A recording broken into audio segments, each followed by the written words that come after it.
Hello, everybody, and welcome to a very, very zesty webinar. We're going to give you 5 amazing, zesty reasons to take your little theological adventurous self right over to Team Process.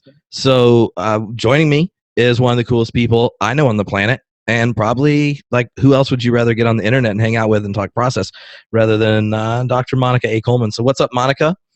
How are you doing, Tripp? I'm glad to be here, and I'm like a little process evangelist. Oh yeah, just trying to spread the good news. And but before we jump in, know that in the Q&A thingy on there, feel free to put questions and stuff.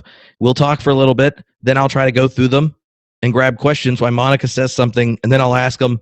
So put the questions there. That way, your stream of consciousness chatting amongst yourself can go in the chat bar. It makes it significantly easier to differentiate the two. That way I don't have to scroll when looking for questions. Other than that, Monica, why don't you kick us off? Tell everyone what we're going to do and what this digital experience can lure them into. Well, we're glad that everyone is here and that you're curious or interested in getting a 1-hour crash course on 5 reasons we think you should go process. I am actually, a committed process person, and I think I describe Tripp as a knowledgeable process, sometimes skeptic, which is actually a great kind of teacher to have because he knows a lot about process, but I am sold, lock and step, and he's not as sold out as I am. So that makes it really fun. And one reason we're talking about this is we have a lot of chances and some new chances to learn about process online this summer. As many of you know, I am the director of Process and Faith at Claremont School of Theology. And every year we do this Summer Institute where you can take a class, an intensive class with virtually no homework, no reading. I mean, this never happens, right? With myself, John Cobb, who is our 92-year-old process guru, and Tripp Fuller. And this is the first year we're offering it online. So usually people had to come to Claremont, and I was like, come on, Focus 2016, what's up with that? And now you can do it online from the comforts of your chairs, your living rooms, your bed, just, pajamas. We're good with that. And so we wanted to give you a little bit of a taste of what the kinds of things that we'll be talking about this summer. And if you are a graduate student, you can even get course credit, and we'll tell you how to do that. Oh yeah, it's amazing. The website is all set up with frequently asked questions and actual answers and instructions on how to do it. It is something you'll say to yourself, do mainline Protestant educational institutions really use the internet and explain things clearly with easy stuff? Usually not, but Professor Colemann in charge and junk gets organized. So I'm excited about it. And the summer thing, there's 3 different classes. So why don't you just tell them the options? You'll get sent a little linky link, and then you can look at it and such, afterwards. Well, John Cobb, I don't know exactly what he's talking about. I said you could talk about whatever you want to talk about, Dr. Cobb. You can teach whatever you want to teach, because he just gets up and starts talking, and it's brilliant. He's actually talking about the gospel. And what does the gospel look like for process Christians, which I think is a really great way to start. And so he's teaching, if you're on the West Coast, at 9 o'clock. Then I roll in at 1 o'clock, and I'll be teaching just a basic intro to process, a la Monica Colemann. So I'll be just kind of doing a different theme each day, and it may even be one of these 5 themes, even though we only have 4 days. So I'll have to pick my top 4 sexiest process themes. And then at 4 o'clock, which will be this time on Pacific time, Tripp Fuller will be talking about process ideas about church and a whole bunch of just kind of different options of a church, where process ideas about church come in, and what it means to be community in a kind of a process way. So it'll be fun.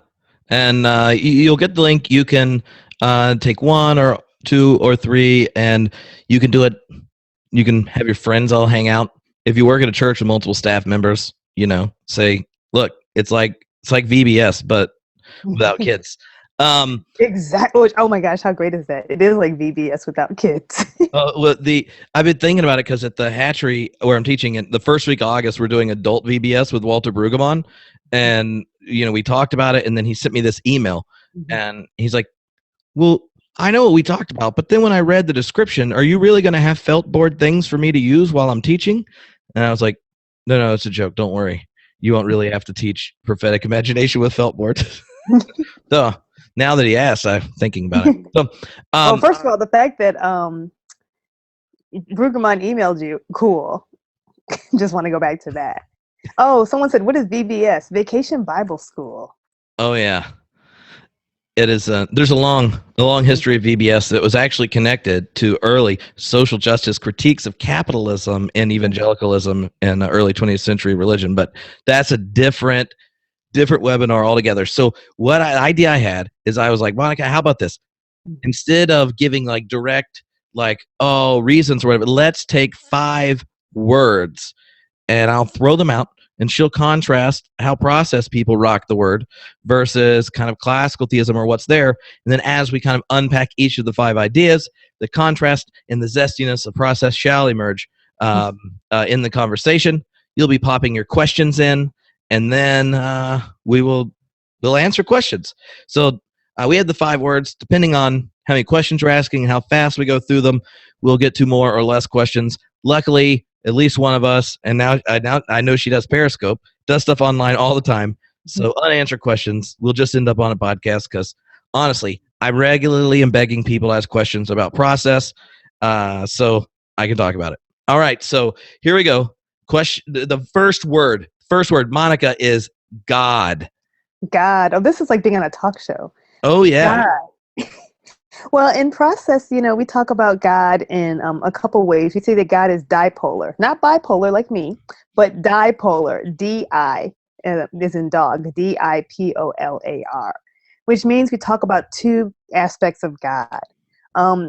Hartshorn and Griffin have called this the creative love side of God and the responsive love side of God. The part where we think of God as being creative and loving and active in the world, and then there's a part of God that receives the world, that welcomes us into God's self.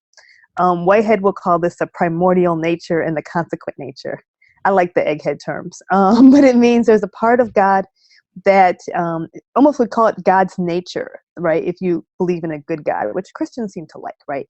That God is good and that God is aware of all the things that are possible for our lives, and that God has this wide sense of knowing what is possible, what's going on in all of the world. So I kind of know what's happening with myself and with Tripp, but I don't really know what's happening in Japan right now. But God does, right? So there's very much wide open side of God that's aware of what's going on and that is loving and creative, and that calls us forth.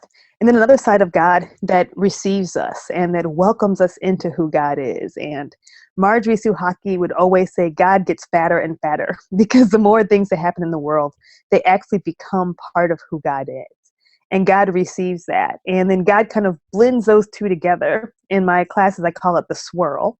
That's a technical term, where God uses the parts of the receiving of the world, what God gets from the world, what God learns about the world, and swirls that together with God's best intentions, trying to save what can be saved with the best that's out there, with all that's possible. And that's how God interacts with us. That's how God responds to us. And so we think of God as being powerful because God knows so much and knows us so intimately that God is persuasive. Mm-hmm.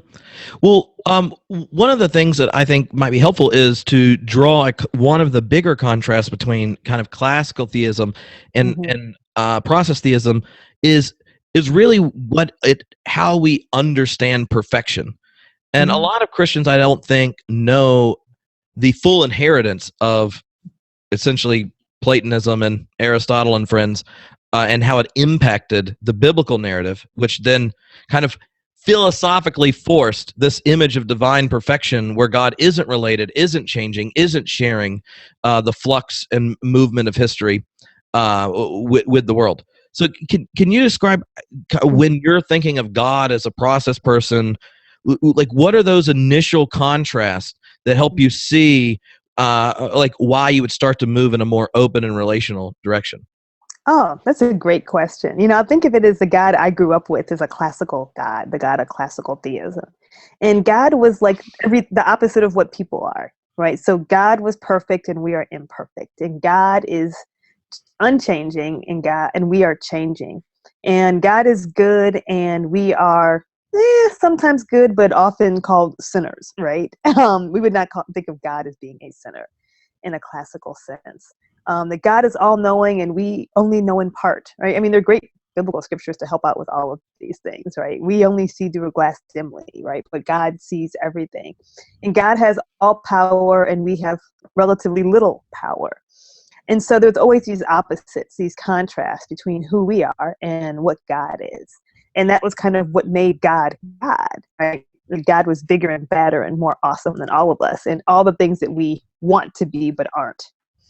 But Whitehead thinks of God differently, right? And there's not just Whitehead, there's this whole tradition that runs through ancient African and ancient Greek and Christian traditions that says, well, what if it's a little different, right? What if the most exciting and important thing about what we know the most about the world is that things always change? And that's not just true of us, but it's true of everything, whether you're God, whether you're a quark, whether you're a tree, whether you're a frog, whether you're a person. And that as things are always changing, they're always interacting with each other. I don't know who I am without knowing how I'm related to the world, how I'm related to other people, other things. And the same is true of God. We can't think of who God is without thinking of how God is related to the world. The world might be Earth. The world might be, I don't know, whatever is before or after Earth if we screw everything up. But there'll still be stuff and there'll still be God.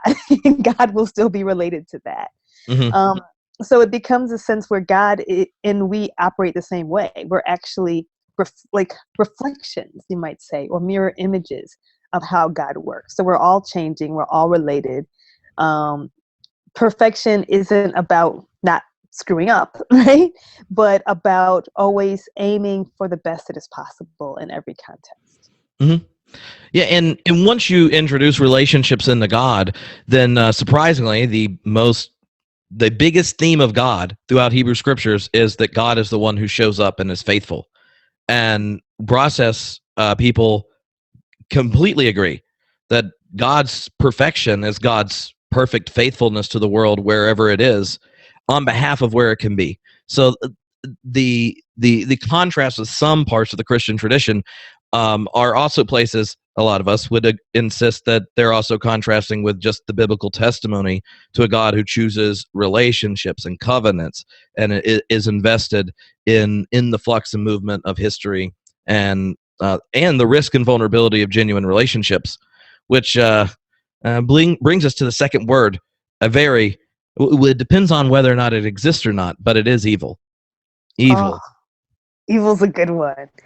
I mean, evil's what brought me to Process in some ways, the concept of evil, right? The classical question is, if God is all good and all powerful, then why is there evil? Why do people suffer? Where do bad things come from? And there have been multiple ways of answering that question. Some say, well, maybe God's not so good. But then that kind of bothers Christians. They're like, I don't know if I want to worship a God that's not good. And that doesn't sound cool. And then some people have said, well, maybe there's a devil out there. And that devil is just causing trouble and throwing salt in God's game and making life difficult and tempting people to do things like eat apples, probably figs, no apples back then. Right, and there are variations on that theme, on what the devil does and how devil/Satan/Satan, just throws salt in God's game. And then there are those who question what it means to be powerful. So for Process, it's not that we question what power means. We question that God is powerful. We question what is the highest form of power. So for some, and for many in classical theism, authoritarian power is the highest form of power. That kind of boss you around, I can make things happen. I would call it bully power, right? That I can kind of strong arm you and tell you what to do. And that is what is the highest form of power. And for Process people, we say that the highest form of power is a persuasive power. So the example I usually give, I gave this example before I was a parent, but I still think it's true, is when your kids are younger, if they don't clean, you can kind of make your kids clean their room. I mean, not exactly, but you can punish them. Like, you're not going to get dinner on time. You're not going to be able to get on the internet. You can't hang out with your friends if you don't do it. And they get to, so you can kind of use your authoritarian power, that because I said so power. And they get to college and their room is a pigsty.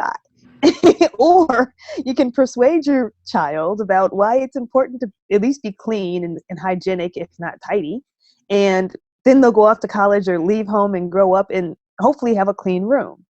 And so which power is more persuasive, is stronger, right? I would say the persuasive power, when you're able to say, this is why, and convince somebody like, yeah, I can see that. I like that. I adopt that as my own reason, not just because I'm afraid of punishment or I'm scared of you or I don't want the consequence, but I am won over, right? So we think of, so for that reason, God doesn't have the kind of power to stop things from happening or make things happen.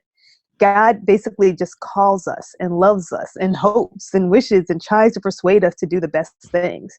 But guess what? Sometimes we don't. I like to use the word calling because it means we could say yes or we could say, no, thank you. I don't want to. I'd rather be selfish. I'd rather be greedy. I'd rather do something that I want to do that does not align with what might be best for others or the common good or even my highest self. And that's one of the biggest ways that we get evil in the world, is because we have free agency to do what we want to do. Yeah, in one of the other parts that Process emphasizes about evil is, there's a famous line that God is the fellow sufferer who understands, and a lot of people would see that and be like, well, obviously Christians would say stuff like that, given Jesus and the whole cross thing and caring for the outcasts and joining the least of these, like. And if you ask Jesus and said, hey, Jesus, where are you? He's going to say, oh, in the least of these, or in sharing your life in community. Like, so you would think that's normal. Maybe not all the time, because that question around our experience and pain and suffering of and tragedy in life is something for large numbers of Christians throughout history. They protected God from that experience. That for God to change in the face of evil and suffering would be to change towards the good or change towards the bad. And then obviously, if you change either direction, you weren't perfect before, or you're now perfect, or you are less than perfect. And that's just frustrating. Let's go with divine simplicity. One of the things when you shift to this relational vision of God, where God's perfection is connected to God's faithfulness and full investment in relationship, is one where you can acknowledge the reality of evil and tragedy, acknowledge God's presence in it, and you also pray different during times of suffering and evil and things. You don't say stuff like, well, God needed another angel in heaven, or well, I don't know why God wanted this to happen, but something good had come out of it, or well, God's in control. Like, there are these images when you connect the reality of evil to omnipotent visions of power that lead to these, I don't know, cluster curses of pastoral presence that Process Theology helps avoid, but not avoid by not talking about it, but by imaging God in a way that coheres with power in this luring type way. The other thing that pops in my mind, if we're thinking not just evil, but the question of power, and you mentioned the parenting offer, I like to also talk about the babysitter predicament, where if you look at these situations of tragedy and evil in the world, and you could imagine it being otherwise, then, and God doesn't do anything, be it the abuse of a child or something like this, and God doesn't intervene when God could, then you just have to wonder, right, about the goodness of God. Right. Like, if God would let that happen, I wouldn't let God babysit. Because I expect my babysitters to do that. So these connections between God, evil, power have real implications, not just in how we understand God or how we understand God in scriptures, but in our life, in our piety, in our practice.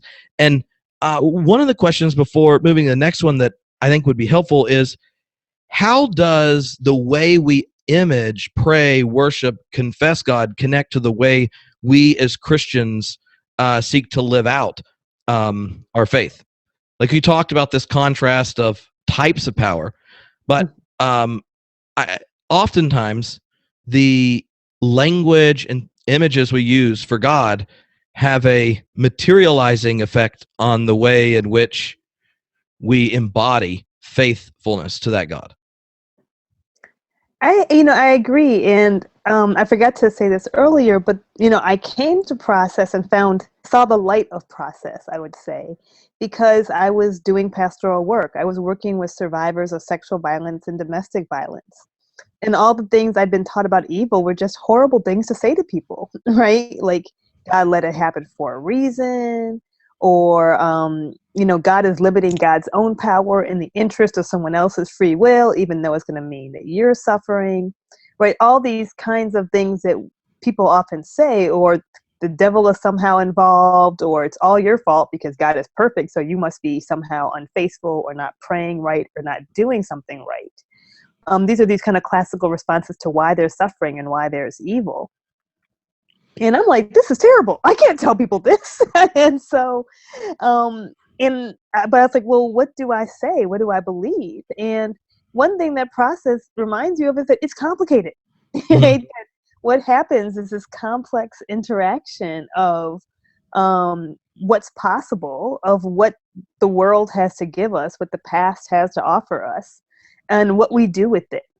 And God is the one who offers us possibilities and novelties and new things and love and positivity. But that's one part of the equation, right? There's also what's happening in the past and what's happening within us. And multiply that by like 1,000,000 trillion times, right? With all these different people, and it's operative in systems and structures. Yeah. And so I like it because it doesn't give that neat, tidy answer. And life doesn't give us a neat, tidy answer. Well, what it does remind us of, though, is that God is really present. And that's the omni that Process people are all about. They're all about that omnipresence, that fellow sufferer, that God is deeply within us, that God is holding us, right? Calling us. Loving us, luring us, knowing us better than anyone else. So we got a couple questions on these and one of them is perfect. One, because you wrote a book about it.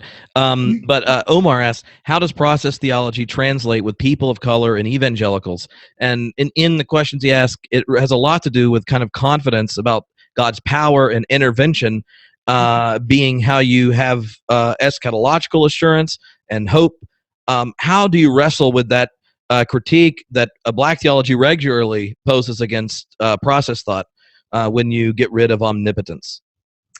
Well, for me, the hope isn't grounded in a guaranteed happy ending, because I don't think we have a guaranteed happy ending. And to me, just a little bit of ecological awareness reminds us of that, right? That, we can all kind of get it together and save the planet, or we can all drive SUVs. I guess we don't all drive them, right? In a tiny little city and kill our ozone layer, and it's all going to pot, right? We can push the button and blow up the world if the superpowers get mad enough, right? That we can't actually guarantee a happy ending. So where is the hope, right? Where is our optimism? For me, that lies in God.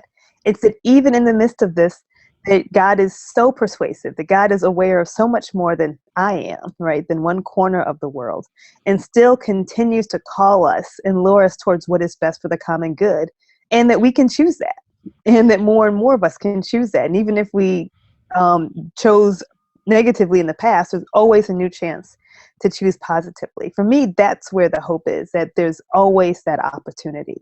Mm-hmm. Keith asked that if in process thinking God is not all-knowing, how could God determine what is the good thing for me next in my life and lure me towards it? And one, that's a long answer, but one thing just to remember about the two poles, at the primordial nature of God is what discloses to creatures its future possibilities. Like, what is the most beautiful, true, loving, zesty thing that could come into being right now?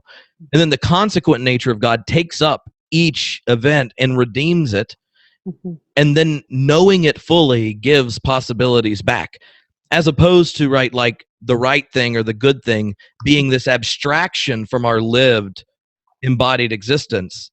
The lure or call of God is something that comes from having redeemed our past experience and then bringing the next most beautiful, true, and beautiful thing into being. And that dynamism of the knowledge that God's using, right, is complete knowledge of the past, complete participation in each moment that's coming into being, and anticipatory relation to the future, like knowing the future is genuinely open and what possibilities are actually available to it. We kind of can intuit where our life may go in the next moment or what's available to us, but we don't know everything that's there because we're not the omni-related one, like God. So it's actually God's investment in the world, not God's abstracted existence apart from the world, from which God has the perspective and knowledge to lure the world. So yeah, I would say like God is actually all knowing in the sense of knowing everything, but not all knowing in the sense of knowing what we're going to do before we do it. Mm-hmm. Right. So there is this there is an omniscience, right? Like I don't know what Tripp is thinking right now. Well, probably thinking about process, but God does, right? So God actually does know all, but God doesn't know what we're going to do before we do it, because otherwise we would be more like stage actors, right, on a play with scripts or puppets instead of having genuine agency. Mm-hmm. And Allison asked about, would you say process theologians believe in evil, or how would you describe what it's called when people are not persuaded by God? Like, how do you understand God giving possibilities? And right, for process people, the possibilities we have are like a 13.8 billion year investment in the cosmos. Right? The fact that we can enjoy music, make love, hold babies, sing songs together, and all be moved. Like God spent billions of years working with a fluctuation in a vacuum and series of heat and all sorts of things before anything could think. Right? Like this emergence of our complexity, of our subjectivity, has been invested in a long time.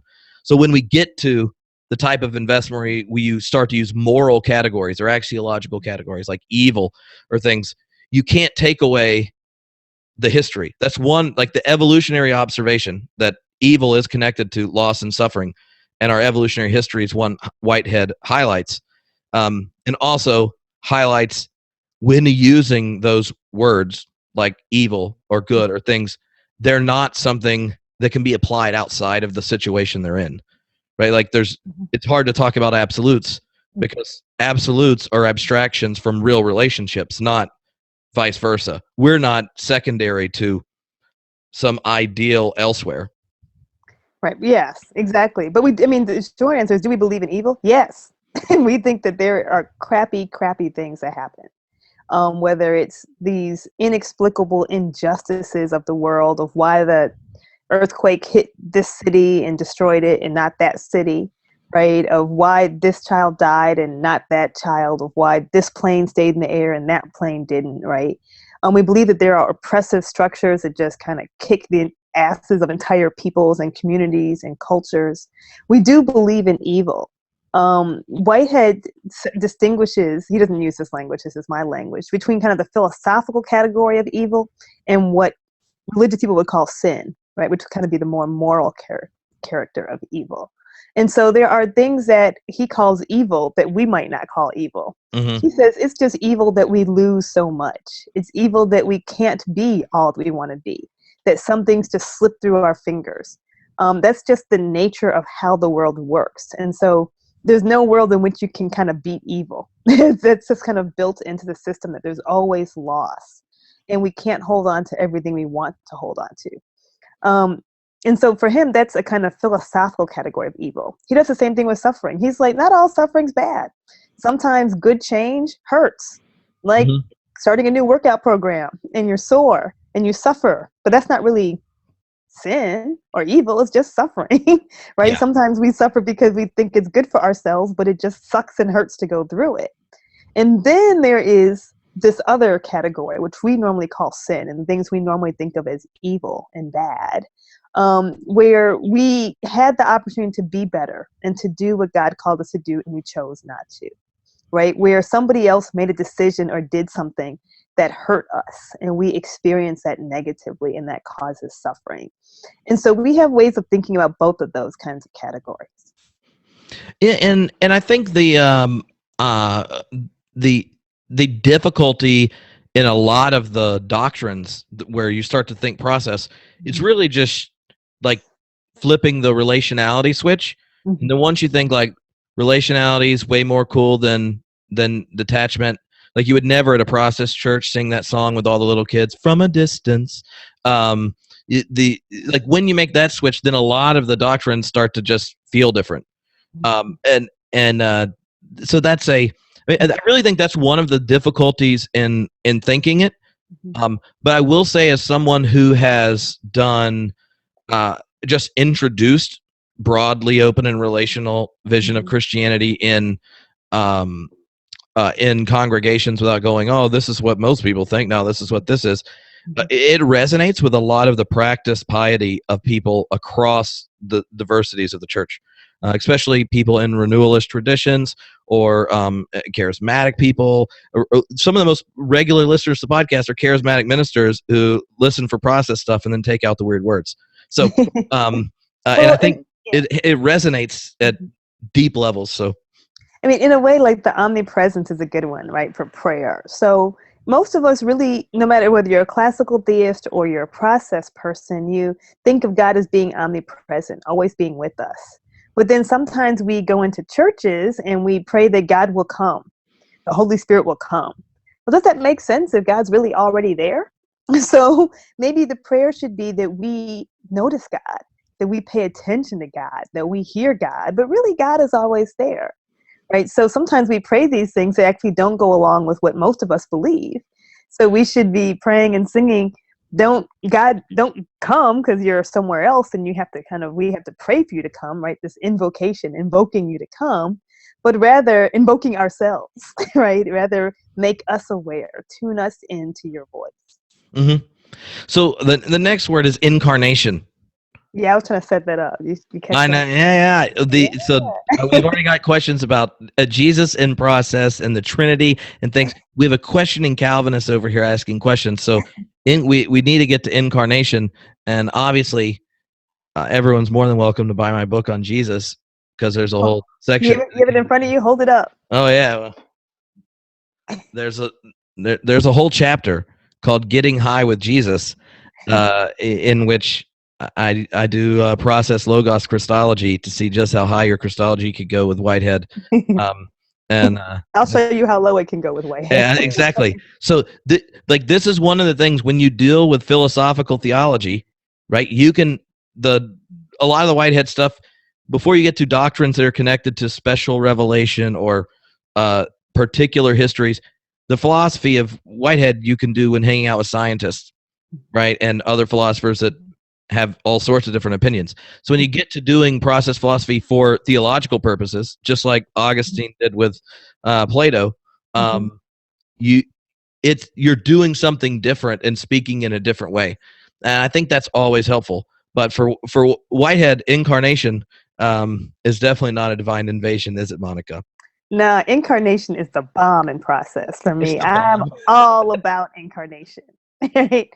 For me, because in a Process world, we don't believe that God is just talking to us, just calling us, just loving us, but God is actually part of who we are, right? That this relationality is internal, right? That we don't just have relationships, but we are composed of our relationships. And that includes our relationship to God. So God isn't just like, it's me knocking on the computer, knocking at the door, right? But God is actually deeply inside all of us, right? We have these beautiful biblical scriptures talking about how we have the breath of God inside of us. The ruach says the Hebrew text, right? And that God is, a deep part of who we are in every cell, right? There's a wonderful psalm about how God knit us together in our mother's wombs, right? And so to me, that's incarnation. It's just simple idea that God is in us. God is not just with us, like walking next to us, holding our hands, but God is in my atoms and my cells. I mean, the rock too, but let's talk about people. And God is in the plants, and God is in the animals. God is actually in every part of us. And so to me, Process offers this radical incarnation that means we're never, ever separated from God. Right. And if you believe that, for me, that is like the core of the gospel, the core of biblical teachings is that God is with us. Right. That's Emmanuel. And if you hold on to that, like rigorously, kind of like I do, then you get some different stuff. Right. You get some different stuff about Jesus. You get some different stuff about salvation. And to go to Jesus, since, I grew up in Catholic school, and so the incarnation is like this thing, right, where God comes into Mary, somehow magically, sexually, not sexually, right, and makes a baby, and that baby we call Jesus. I'm like, that happens all the time, right? God comes into all of us. So it's not that I don't think that Jesus is cool and amazing. It's just that I think all of us are cool and amazing. And Jesus is an example, an exemplary model of who we all could be, right? Of how we all can tap into at our best selves, which most of us aren't at all the time, the divine that's within us. And we embody that. And when we embody that, we call out the power structures that are exclusionary, and we're teaching and we're preaching and we're welcoming people and we're talking about what the ideal communities would look like, right? We're being Jesus. Yeah, and the one of the things I found, and Cobb likes to point this out, and I'm sure if you take John's class, you'll be talking to someone that has written on process Christology multiple times. He points out that the church and all the councils, every time they called a council to clarify a heresy, it was on behalf of affirming the full humanity of Jesus, and that what you had were heresies where they were like, well, how are we going to get the divinity in this dude? All right, we got to figure this out. Clearly not fully human, I'm uncomfortable, so let's take out the mind of Jesus and insert a divine mind. And then their council, nope, let's add on to the creed, eliminate that. Let's do the will, let's do the soul, let's have God hovering over, and they keep saying no, but then they don't have a solution to it. And for some of us, that is because of a metaphysical predicament they were in on behalf of their dialogue partners. And so they come up with a really sweet word, hypostatic union, which philosophically defined means two things are in the same place, even two things can't be in the same place, but don't worry, trust me, the church said so. And what you're doing there, and what process people want to highlight is, like, when we talk about the incarnation in Jesus, it's not like this, you had to invent a word because it's completely impossible for the world and God to be in a relationship. Then Jesus is this weird exception again, even though we had councils to say, no, he's fully human all the time, and divine presence isn't competition with the humanity. So then the incarnation becomes not this sinless exception put into history, but through Jesus' full faithfulness, we come to see what it's like for God to be imaged in this first century Jewish life, or that's actually right out of the Bible, the image of the invisible God. And then our lives and as people who share the mind of Christ, we're being called in to do this very same activity. To what? Let that same mind that was fully faithful to God be in you, that was in Christ Jesus, who did what? Did not have equality with God to something to be grasped. It's this weirdly kenotic servant form of power. And what happens when communities share that mind and live it out? They give glory to God. Like, this is not thing. I feel like we're just Pauline. This Philippians smackdown. Yeah, it's just a straight Bible. And so the incarnation is the coolest part about that. And, we'd have to have 2 more hours to talk about how cool process people deal with religious pluralism without doing straight white dude, everyone's equally wrong version, even though John Hick was at Claremont. He kept it interesting. He did. Is that Jesus then becomes not this thing that intervened, but actually the process, or as the Didache says it, the fruit of the vine of David, the ongoing relationship with the history of Israel, the prophets, and a mama who sings rather revolutionary Jewish edited versions of Isaiah. Like, his faithfulness in this tradition brings it about. It wasn't an invasion. Jesus is the fruit of an ongoing relationship with the Jewish people, the prophetic tradition, and it's not in a vacuum. And we are called to participate in this trajectory of faithfulness. So it's the incarnation becomes more of a hermeneutical doctrine than a metaphysical one. But, yeah. The trying to talk about all these things fast when one of them could lead to us joyfully talking for 2 hours is just a unique experience. I know, it's really fun. Well, that is why everyone can take a whole week of it and have all of your questions answered. The last word, which connects to a number of the questions, is possibility. And we could have put this one first, but we put it last.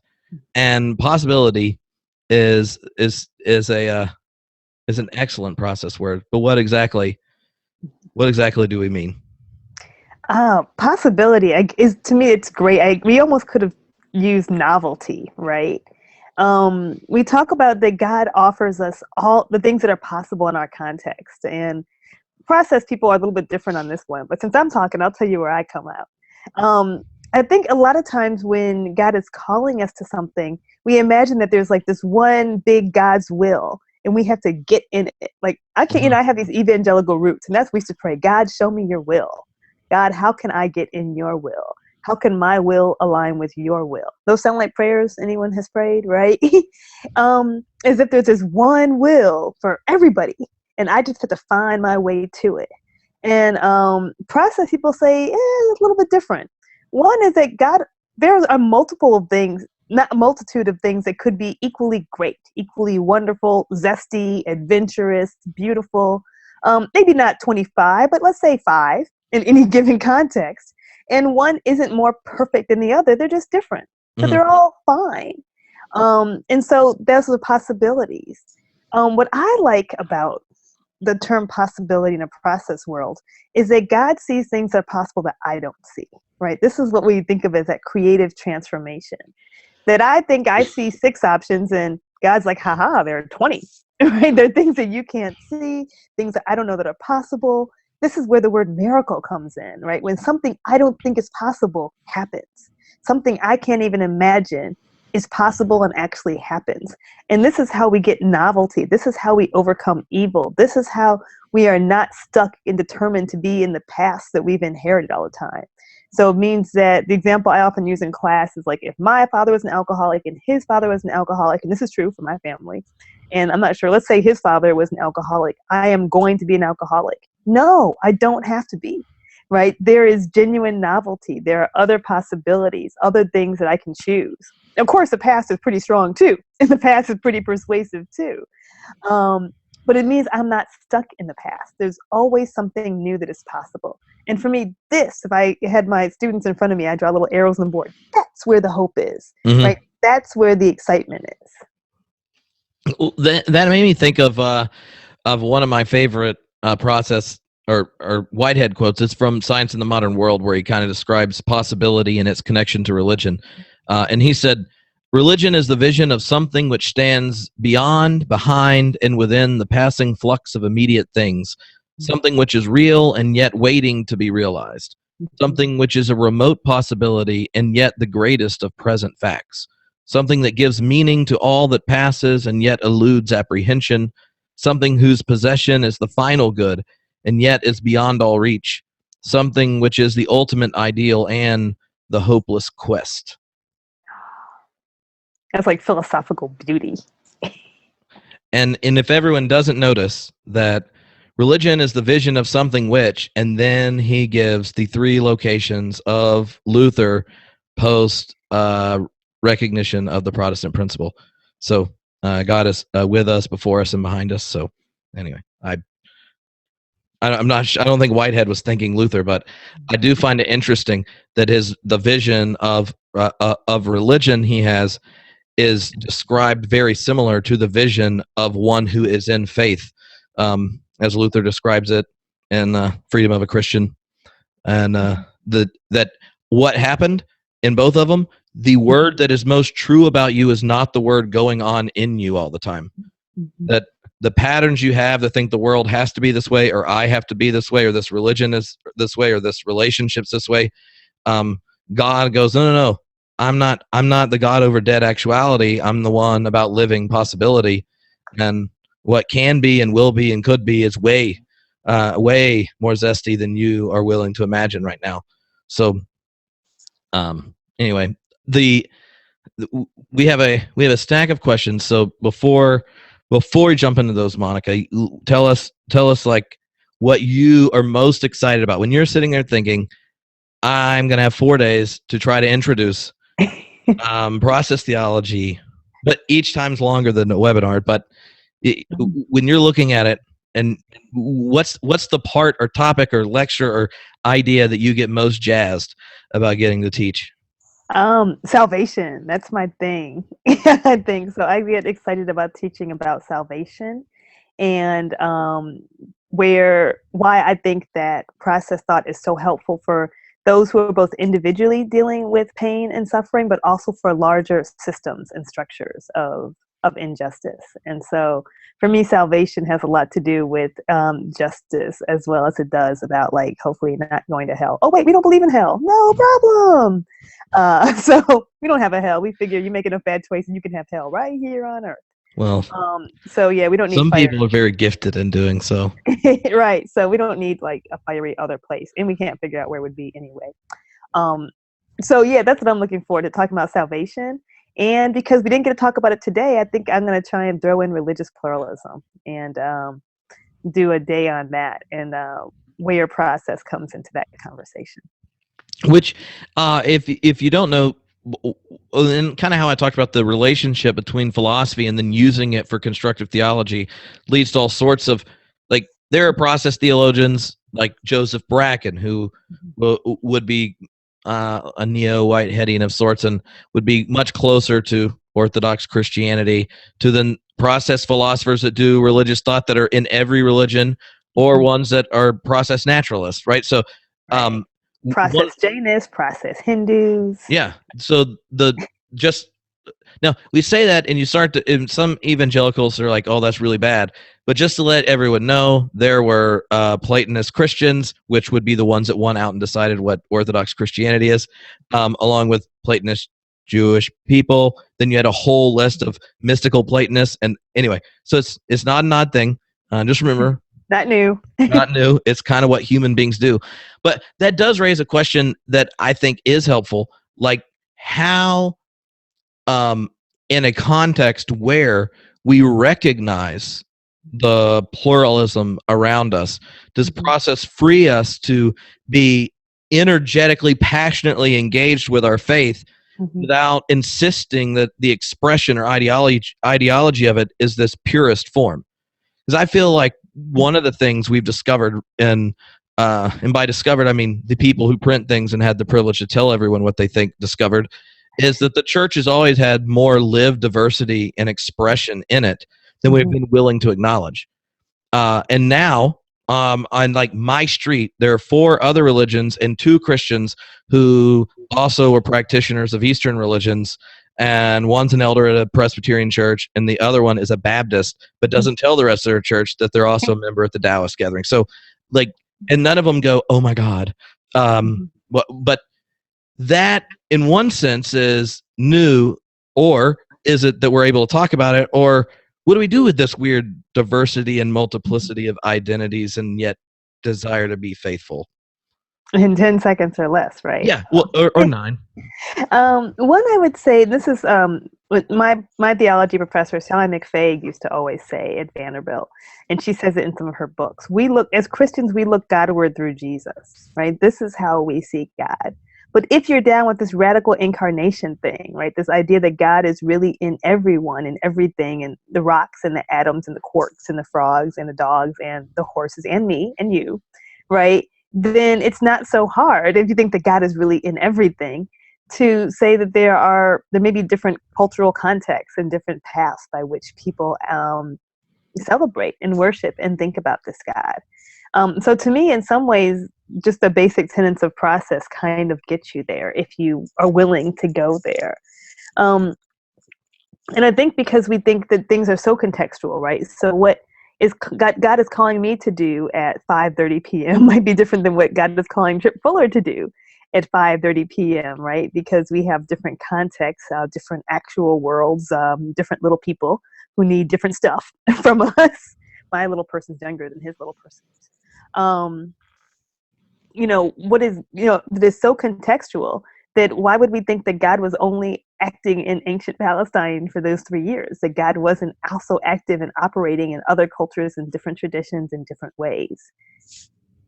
And a couple of the questions came up, and a number of them are around Scripture. So how, when you think theologically in a process lens, do you understand sacred text and their, I don't know, the history behind them, their composition and such, but also the act of interpretation? 10 seconds. Well, mine versus yours might be, we may have different views on this, but for me, scriptures are those texts, oral and written, that point us toward that which is holy, to the pretty broad understanding of scripture, right? But I believe that, if God is calling us in the writing process, which I hope is what happens, right? Which is what some scriptures are, right? That there are people who wrote them, like Paul wrote certain scriptures. That God is calling us there, right? And there is something holy. Of course, the challenge is that those were meant for the people Paul was writing to. Mm-hmm. And we can learn a lot about God from them, but it wasn't like it was written for like 21st century America, right? And then some of the scriptures weren't written by a person, right? These were kind of the stories of communities, which I think is so cool, right? These are the stories they told each other,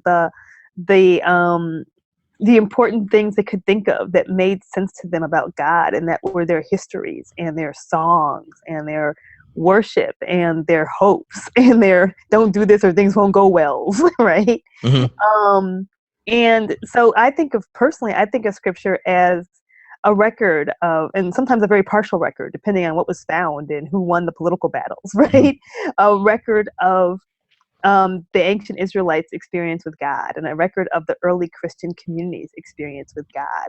And there's a ton I can learn about it, but I think that there are things I can learn about God outside of the book. I learn about God in a sunset. Well, and the book kind of points you that direction. Like, I mean, God regularly is like, I made it all, called it good. Come on, what's up, peoples? And right. The other thing that I think is helpful, and someone actually mentioned it, Julian asked about the image of Jacob wrestling with the angel. How would that fit in? I actually find that to be one of the a beautiful image of process hermeneutics. That, like, we go to a text that's this old text from a situation we don't share, and yet we wrestle with it until we walk in the pulpit, insisting that it bless us. And when we get done with it, we have a limp and a new name. And like this beautiful. Jacob wrestling with the angel, it's not a denial of the presence of the holy to wrestle with it and leave hurt and changed and renamed. That's actually what it's like to engage it. And oftentimes when truth or interpretation or something like that is something that's done once, settled, and then regurgitated, then the truth isn't a living thing. It's not an engaging thing. It's not a transforming thing. It's something you mold yourself to. It's like if the truth is something you can hold up in your fist and you're like, hey, you need to have the truth, then I'm either going to hand you something and hope the inside of your hand starts to take up my fingerprints and shape that way, or like straight up use my fist to let you know on behalf of the truth I have a very clear grasp of what it thinks of you, as opposed to this like open-handed, engaging wrestling one. And the Jacob text, I think, is a real beautiful one of what is it like to treat the text as sacred. Means you show up and you wrestle with it and you insist to be blessed by it, even if it's swinging at you. And ever since I had a daughter, I've thought there were texts that swing at me. I didn't until I had a daughter. There are plenty of texts that people have mentioned them. Bashing babies' heads, killing entire people, Sodom and Gomorrah. A lot of these texts are ones that part of being faithful, showing up, engaging, and wrestling with it, not assuming that it has the final word or anything. In that sense, you should all hang out with Process Jewish people because they know how to do this. And if you use the internet and like podcasts, Brad Artson has a podcast where he does it regularly, and it's really awesome. Plus, if you preach, you can always borrow stuff from him because your congregants won't be listening to the Jewish Process podcast. And you're like, yeah, so one time a rabbi said, and you're like, where is that in this book?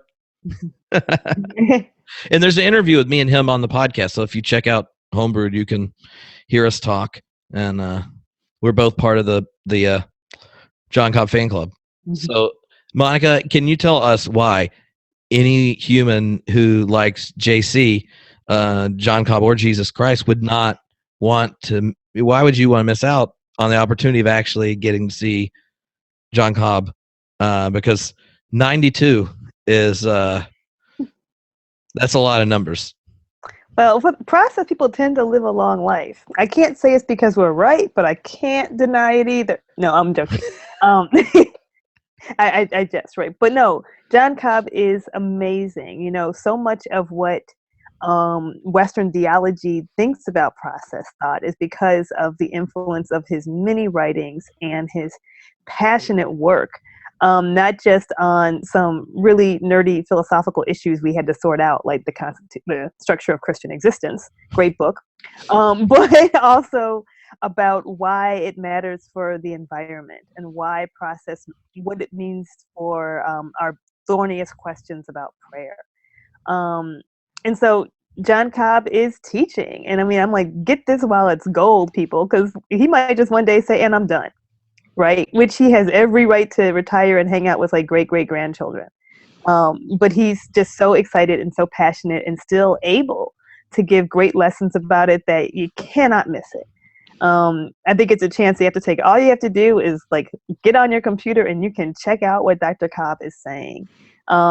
In June 6th through 9th, it's going to be live. So you can ask the questions and there'll be somebody moderating them and getting them to Dr. Cobb and he will respond.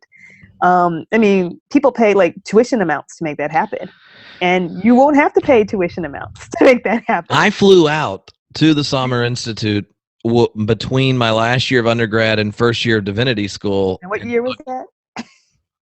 2004, 5, 6. I don't know. Sometime around then.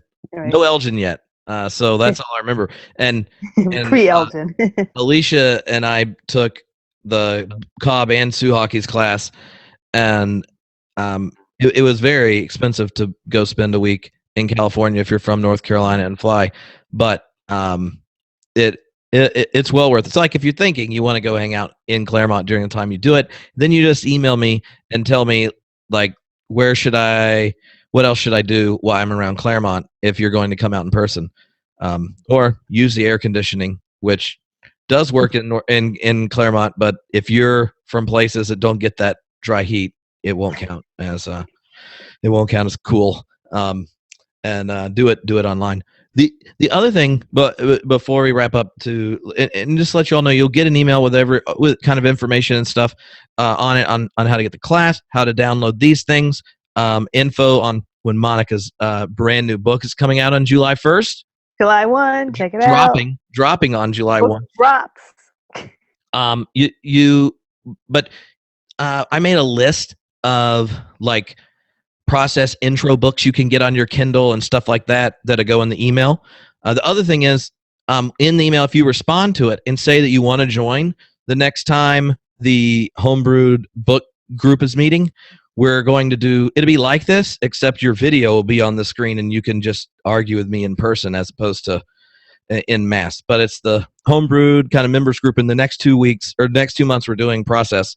And well, a couple of you've already asked so many questions that are more specifically theology versus Whitehead. We're going to do the next deacons meeting as like all process theology question and answer time around all of Monica's favorite process doctrines like eschatology and the different ways of understanding immortality, atonement. I know that just moves you. Oh man, I do like the immortality atonement stuff. I know there's a whole plurality of options, and if you like, I'm a Suhawkiite. Yeah, there we go. That's where I'll go. There's a couple questions about process and apophatic mystics and stuff like that, Monica. So like there's a number of different ways to move that way. The reason it didn't show up a lot is because you were talking to two process people who are so postmodern it's cool to be constructive, right? Like, so some people are like I'm into deconstruction, and like Catherine Keller says, deconstruction is the recognition that they're all just constructions, so there's no need to quit doing it and try to make it more awesome. And so I kind of lean on the more constructive cataphatic side. But how would you kind of describe our friends like Catherine Keller, Roland Faber, Joseph Bracken? There's a whole different ways of doing like not doing so much cataphatic style process. Oh gosh, I always say read their books. Because I am there are two kinds of postmodernism, right? The deconstructive postmodernists and what we call ourselves the constructive postmoderns. I'm more in the Suhaki, Griffin, Cobb school of postmodern. But what I do appreciate about the deconstructive postmodernists, right, and Process's role in that is the reminder that it holds on to that side that, but we don't know it all, right? Suhaki used to give these lectures. They used to call it the Suhaki caveat, where she would give this whole lecture that was passionate about Jesus and God and a process perspective. And then she would say, but then again, I could be wrong. And the apophatic side holds on to that. And it says, we can't say that God still is bigger than we are. God still has access to more than we do. And so what about that, then again, I could be wrong side? What about that part where we don't know it all, right? What about the mystery of God? See, I do metaphysics because I don't like mystery. I want to know how it works. Right? I'm like, don't give me mystery, give me answers. At least give me some good ideas. But there are many traditions, right? I don't come from one of those, but there are many religious traditions, aspects of traditions, all the mystical people who like the mystery part, right? And who hold on to that mystery part. And that's really where the apophatic stuff goes. Yeah, and it's and if you were hanging out with Roland Faber, reading Meister, Eckhart, and Whitehead together, you would think that how is this related to what Tripp and Monica are doing? And that tends to be what happens when people are really into something and have a proclivity towards certain directions. The only problem is that Roland's wrong and we're right. So, but he's a nice guy. Oh, he is, and there's no hell for him to go to. And so. No, I just, if there's a Claremont person there, we may as well talk a little bit of junk right at the end. That'd be good. Just because he's not here, so we'll send him he can prehend that call to come on the podcast and clarify apophatic process stuff. We should do that. We'll try and schedule maybe that in the fall when he comes back on. We'll see if we can't get him to do a little bit about apophatic stuff. Yeah, no, I mean it really is fun, and a couple people mentioned Teilhard. And he has a Whitehead Teilhard seminar that is just it was really great. The thing to remember, as we're wrapping up, is you'll get an email with kind of like, oh, here's some resources, here's the summer class type thing, and that kind of stuff. And once this is edited and posted, I'll send you a link to the video and audio you can download. Once you get the video and stuff, if you want to share it with someone to bribe them into hanging out with you in the summer, do it because every version of Process I know is open and affirming for process evangelism across all spectrums. You just want to shine the light of Process, and we hope that you are drawn towards it, kind of like a moth to a flame. No, yeah, but definitely. Oh, I don't even know. Ray just asked what the cost of it was. He's local, so. Oh, well, yeah, there is a cost. Thank you. That's the part where put the slide in at the end. If you're taking it for your own personal enrichment, then it's $125 per course. And if you take all three, the discounted rate is $300. And if you take it for course credit, then that is outside of our hands, and that's between your school and Claremont School of Theology. And we can connect you with the people who do financial aid and course credit stuff. But it would be the normal amount of course credits. And so if you need one credit, you can take one of them. If you want 3 credits, take all 3. Right. And yeah. But if you take it for credit, though, you do have to do homework. Oh, yeah. Yeah, that's a requirement. But I'm telling you, it's the lightest version of process homework you'll ever get out of Claremont. It's like like a 10-page something per class. Yeah, and these aren't single-space 10-pagers. Right. Like if you're writing process, it takes 20 pages just for you to get done with how excited you are. So that'll be in the FAQs too. We'll get you the link. You'll see them there. It won't be that bad. It is true, right? I mean, so that's like 5 pages single space, which is really like I was thinking. So, yeah, like if we text to type our conversation, where we're like it. 40, 30, 40? Yeah, easy. And we got excited and talked fast, so it might even be closer to 50. Who knows? So we hope to see you this summer. If this has been really fun for you and you have more questions, check them out. Check the nice thing about trips is that we worked really hard not to make it too late. We used to go late into the evening, which was just brutal on the East Coast people but there was no East Coast people because there was no online. And we said, hey, how can you make this in before you're nodding off? And so you'll be teaching from 4 to 6 completely online. But if you're in Claremont and you want to be in a classroom, we'll have a classroom of people hanging out with Tripp Fuller online. All righty. So I think that's it. And thank you for hanging out on the internet, and looking forward to the next time we get to do more process streaming and such, because it makes an afternoon brighter. It does. Thank you so much, Monica. And you need to take a break before you start periscoping. I know, right?